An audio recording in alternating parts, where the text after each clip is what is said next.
Okay, today we're going to talk about classifying reactions and then also predicting products for some types of reactions. First, we're going to talk about what happens when we see an ionic compound going into water, okay?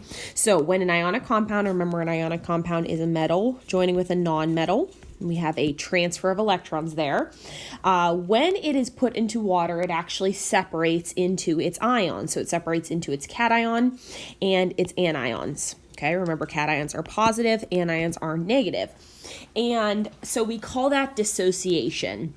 So as you can see here, we have a molecule of NaCl that is just regular table salt. When we put it into water, it breaks apart into the Na plus cation and the Cl minus anion. And you can actually also see that here into this beaker, we see the larger Cl's and the smaller Nas, okay? So that is why it can mix completely together and become a homogeneous mixture. So again, this only happens with ionic compounds, and it is called dissociation when it is put in water. Now, precipitation reactions, you've seen these in lab most likely, and it is when we put two compounds together, ionic compounds, and then it creates a solid product, okay? And we call this solid product a precipitation reaction. We're also going to learn later in this PowerPoint that it is called a double displacement reaction. So we have two terms, and we're going to learn how to use solubility rules to define these. Our first term here is when something is soluble, that means it can dissolve in whatever it is being, usually water, put into. And we use the letters AQ, and you've probably seen this before. AQ means it is being dissolved in water. So when something is soluble, when we know it's going to be able to dissolve in water, we put AQ next to it as the phase, standing for aqueous. When it is insoluble, that means when we put it in water, it will not dissolve. Now, things are not always black and white in terms of this. Sometimes things can dissolve a little bit. We call it slightly soluble. In this class, we're just going to stick with soluble and insoluble.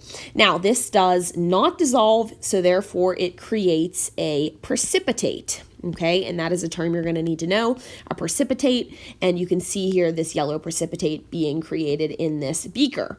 And so you can figure out something is a precipitate by looking at the phases, and you can see here that we use an S. So for it to be a precipitate, it has to be a product, cannot be a reactant, it has to be a product, and it has to have the S. So look at this reaction below and try to indicate which one would be the precipitate. So the precipitate is going to be this magnesium carbonate here because it has the S next to it. This one is aqueous. These two reactants are aqueous as well. So if the question said, what is the precipitate? You'd find the one that was solid. Now, to figure out if something is soluble or insoluble, we can go ahead and utilize solubility rules. Solubility rules are written a million different ways. In your textbook, they're a little bit different. I've used this chart for years, and I really do like how it is laid out. So again, when something is soluble, you can look up here and see soluble. And here are the rules, and we're going to be looking at the anions here to decide that. And then if something is insoluble, again, you can find them in this component or this part of the chart. And again, we're looking at the anions. So again, to remind you here, when something is aqueous, it means it is soluble, and it would dissolve in water. And when something is insoluble, it is actually going to be an S standing for solid. It creates the precipitate. So you're going to want to go ahead and utilize the anions here. And remember, there are, as usual in chemistry, a ton of exceptions. So if it is an exception, then it is opposite of whatever category it is. So if it is an exception, such as Ag, Hg2, or Pb, then that would not make it soluble. That would make it therefore insoluble. So it is the opposite of whatever component it is in the chart. Okay? So you will be provided these rules. You do not have to memorize these rules. They are on your equation page. So let's go ahead and do some practicing. So we're going to go ahead and look here at NABR. So there are many different ways to look at this chart, but I like to kind of focus on the second component here. So I'm going to go ahead and look through, and I see, okay, Br is right here. So therefore we assume it's soluble unless it's part of the exceptions, Ag, Hg, and Pb. It is not an exception, therefore it is soluble, and we go ahead and put an Aq next to it. Okay, so an Aq. So let's keep going here. So we see Sr, SO4. So we're going to focus on the SO4 here. If we go ahead and look through, I see another SO4 under the soluble. Let's do a quick check. Exceptions are strontium. Okay, so an exception is strontium. So therefore, it is an exception of the solubility rule. Therefore, it would be S, soluble or insoluble. S for... excuse me, I'm not sure if I said that right. S for solid or insoluble, okay, because of the exception. So let's keep going right here. We see ammonium carbonate, okay? And so if we go ahead and look through here, we see carbonate. So that is in the insoluble category. Let's go ahead and do a check. Oh, there is an exception of the NH4 here, so therefore it is the opposite. Therefore, it's going to go ahead and be aqueous. Now, why don't you try these other two on your own? You can go ahead and pause the video, and I'm going to go ahead and put these answers up.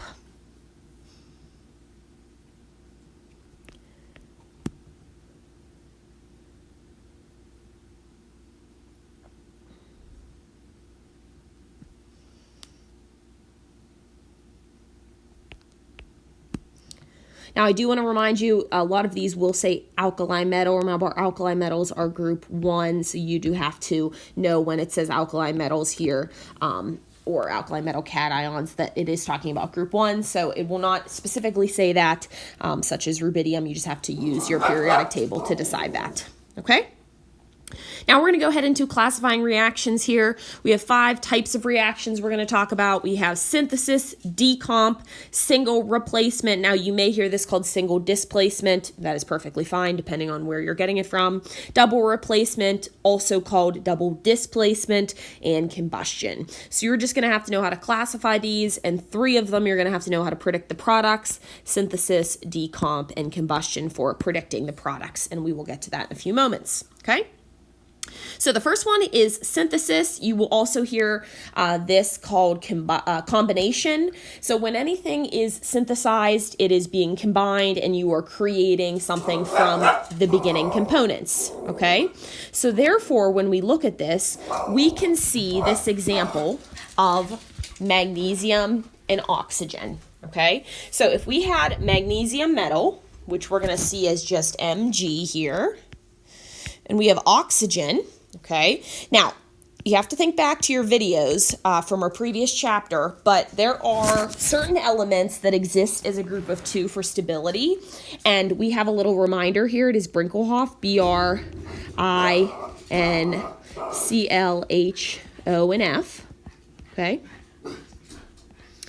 And we say Brinkelhoff to help us remember that when these are alone or by themselves here like this, we can also remember that they always are in a group of 2 for the stability purposes. Okay, so if we have Mg joining with oxygen, it creates magnesium oxide. When you write these products, you go ahead and crisscross their charges, just like we learned when writing ionic compounds. So it's an Mg with a +2, an O with a -2. When we crisscross and bring these down, it becomes Mg2O2. I'm just going to write that as MgO. Okay, so this is synthesis because you're starting with an element and another element. Doesn't matter that there's 2 of them, and you're creating a compound product, okay? And that compound is made up of those 2 elements. So again, let's identify this because that's our first kind of goal, is to classify. We have an element and we have another element. We'll create those products here in a moment. And then we have a another element and an element to create products. Now, to be fully honest, this one you will not have to predict products for because it's a non-metal and a non-metal, so you can just trust me that it would be SO3, okay? But this one you will have to know how to predict products for. And this one, so when you create these products, you have to understand that you are going to crisscross your charges, so it may help you to write it above. Na is joining with Cl, and Na is a +1 charge, Cl is a -1. Now, this is where I see a lot of confusion here. When Cl is by itself, it's a Cl2. When it is joining with another element, you use the charge off the periodic table, which is a -1. So I'm going to go ahead and crisscross these, and it becomes NaCl. Again, you do not need to show this up above here. I just like to do that if you are learning. Now you can always go ahead and balance these if you'd like some practice. And again, you will have to know how to predict these products for this type of reaction. All right, now that we kind of understand how it works, let's go ahead and look at the opposite process of synthesis. We call it decomposition. So as usual, when something is decomposing, it is breaking apart into what it is made out of. So here we have a compound breaking apart or yielding an element and another element. Okay, and sometimes that helps you classify when you see what it is. So we have copper 2 oxide. Just to remind you, copper would be a +2, oxide would be a -1. When I crisscross, it becomes Cu2O2 or just CuO. And that is going to break apart into these two components. Now, if it is not part of Brinkelhoff, that double thing, then it is just the element. So for example, copper is just a Cu, and therefore oxygen is part of Brinkelhoff. So I'm going to go ahead and put a 2. Okay? So again, this is classified. You'll know this is decomp because it's going to have one reactant. So let's go ahead and break this apart. So again, it's breaking apart into its element, which is Pb. Again, it's not part of Brinkelhoff, so it's just a Pb. And then also the O, which in this case is part of Brinkelhoff, so you get a 2 there. Okay, and then you could go ahead and balance to counteract these unbalanced charges of the oxygens. So don't worry about balancing until the end. All right, now let's go ahead and do one more example here. We're going to break this apart. K and then S. Now you ask yourself, are either of these part of that Brinkelhoff? They are not, so it is literally just K plus S. Okay, and again, you will have to know how to balance these types. So classifying first, then balancing. All right, now we're on to single replacement. You will not need to know how to predict this type of product, okay? Just have to identify it, which is why I gave you the products. And for extra practice, you're always welcome to balance these. So this is classified by having an element, and the element is typically a metal. In our case, it most likely will be. And then a compound. Remember, I've told you prior that we use the term salt for any sort of ionic compound. It is just another name, so it is not always NaCl. It just means it could be any metal and non-metal coming together. And then we can see here that we have a new element alone, and I'll talk about that here in a moment, and then a new compound. And when I write new, I mean it is not what we started with. So what is happening here is we are seeing this single element pushing out a component in the compound, okay? So we can see here that A is pushing out B. B is then by itself, because it literally got pushed out, and A has joined with C in the products. So that is how you know it's a single replacement or single displacement. You have a single element pushing out something. That thing getting pushed out is by itself. So let's go ahead and just notice that in these examples below here. We have an element, we have a compound. Remember, a compound is two components, an anion and a cation, joining together or reacting, and then this Fe pushes out the Cu, so the Cu is here by itself, and then the Fe has joined with the SO4. Now, if you'd have to predict products for this, you'd have to then, which maybe on a lab or in Gen Chem 1 class, you would have to predict these products, not in this course, but for this, you would be utilizing the charges, and they'd have to tell you the charge of this Fe. In this case, I can tell it's a 1, but you would be told that, and then use the charge of the SO4, which you can find in the polyatomic list, and crisscross these, okay? So when you're redoing this, you have to put them together like they originally would be a compound, okay? Again, you don't have to predict products, just classify, but in the future you will. All right, so again, we have AgNO3, we have the compound, we have the individual element. The element is pushing out the compound. It does not have to be in that order. It can be compound, then element. It doesn't matter the order as long as it's prior to the yield sign. And then we now have that element and that new compound, okay? And you can see that demonstrated below. All right, now double replacement, double displacement, precipitation reaction. There are so many ways that this is called to demonstrate what's happening. Precipitation reaction usually means that there is a solid product of some sort, and so therefore we're going to see that little S, okay, a precipitate. So this usually forms a precipitate. We know a precipitate is something that has an S next to it, and you'd have to utilize your solubility rules to figure that out. So again, let's classify all the different components here. So we have a compound with another compound. All right, and then we see here that it joins, so I call it flip-flopping. So the outer one joins with the outer of the second, and then we go ahead and see that this inner connects with the other inner. So they are basically just switching partners here. So the A is with the D now, and the C is with the B. So we have a new compound. Remember, new just means it is different than what we started with. It's a different combination, and this is a new compound as well. So all four components of this reaction are going to be compounds, okay, no elements. Now, just to kind of show you how you would predict these if you were to in the future on a lab or in a Gen Chem 1 class, you will of course not need to do that for this course, but I always like to show you. You would get the individual charges for each component. So Ba would be a +2, Cl would be a -1. Again, you do know how to do this. I'd use my polyatomic chart for nitrate. Now, when you put these together, it's always the outer joining with the outer, the inner with the inner. So this outer would join with the NO3. So it would be a Ba with a +2 charge and NO3 with a -1. Crisscross them and create this product below. And then Ag, the metal is always written first, would be joining with the Cl, and we would crisscross these charges as well and create this. Okay, so you have to recreate them utilizing the charges that you see in the reactants. And again, remember when you're balancing these to look at them as a whole polyatomic ions. It's helpful. So you can go ahead and look and try that example below if you want to practice. Now you're going to see HOH written. It is the same as H2O often. I prefer HOH because it's easier to see the H joining with the OH, but it doesn't matter. I just wanted to point that out to you. Okay. All right. So those are the four big ones. We're going to do the last one here in a moment. But again, I wanted to just practice balancing. Oftentimes in lab, you'll approach a lab where you will need to predict the products, utilizing all your resources. But again, on a test, you will not have to. So what I like to do is go ahead and write the element charges above this, which I got these from the periodic table or from the polyatomic list, for example, for the carbonate. And then the outers join with the outers, the inners join with the inners, so that would be a K joining with a Br -1. Again, you do not need to write these at the top. I just like to when students are learning. And then the H joins with the CO3 -2, and you crisscross those, and there are your products. Okay, so just go ahead and practice that. You can pause the video and try the next one, and I will go ahead and write the answers.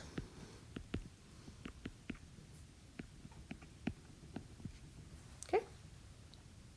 Now, to finish this, if you were asked to, and I believe you will be, you would want to use your solubility table to figure out what the phases are, and you would go ahead and put those in parentheses here, and then you could quickly pick out the precipitate. I do want to remind you that you will never have two S's, and you will never have two AQs.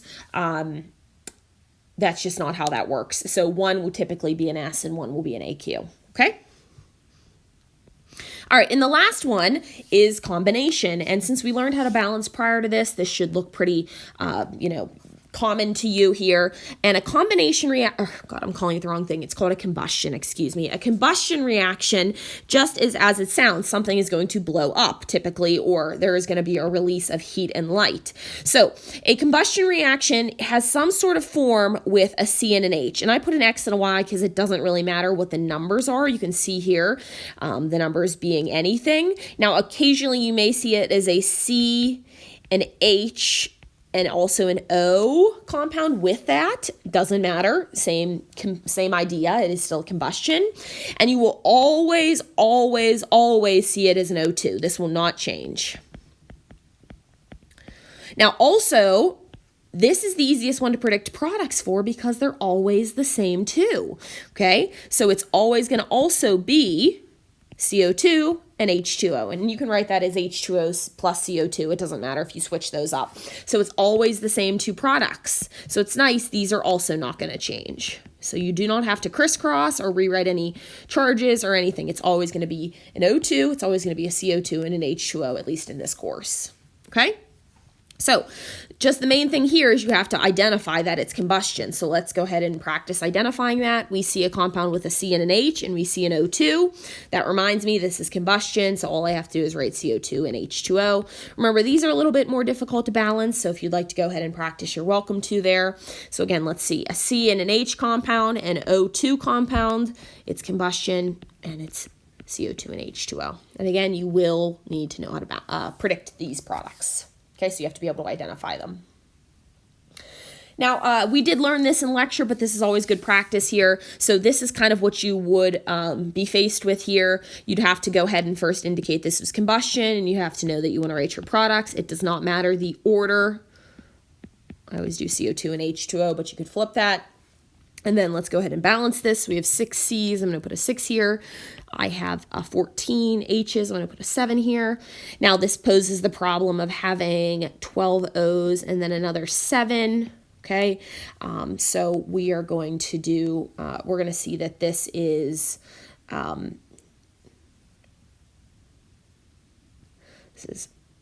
19. Okay. So therefore, you cannot use a 19 to divide by an O2, okay?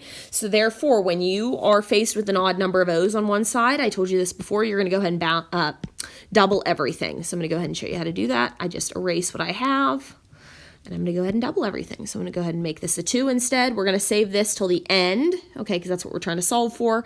I'm going to go ahead and make this a 12, and I'm going to go ahead and make this a 14, okay? And then when you add these up here, you will now have 24 and you will now have 14. Okay, so you are going to be faced with 28, which is an even number, and therefore you can finish balancing with this with a 19. Okay, so I just wanted to practice that. And then just an overall what we learned, you're going to have to use your solubility rules. You're going to have to classify all the types of reactions here. And then you only have to predict products for synthesis, decomp, and combustion.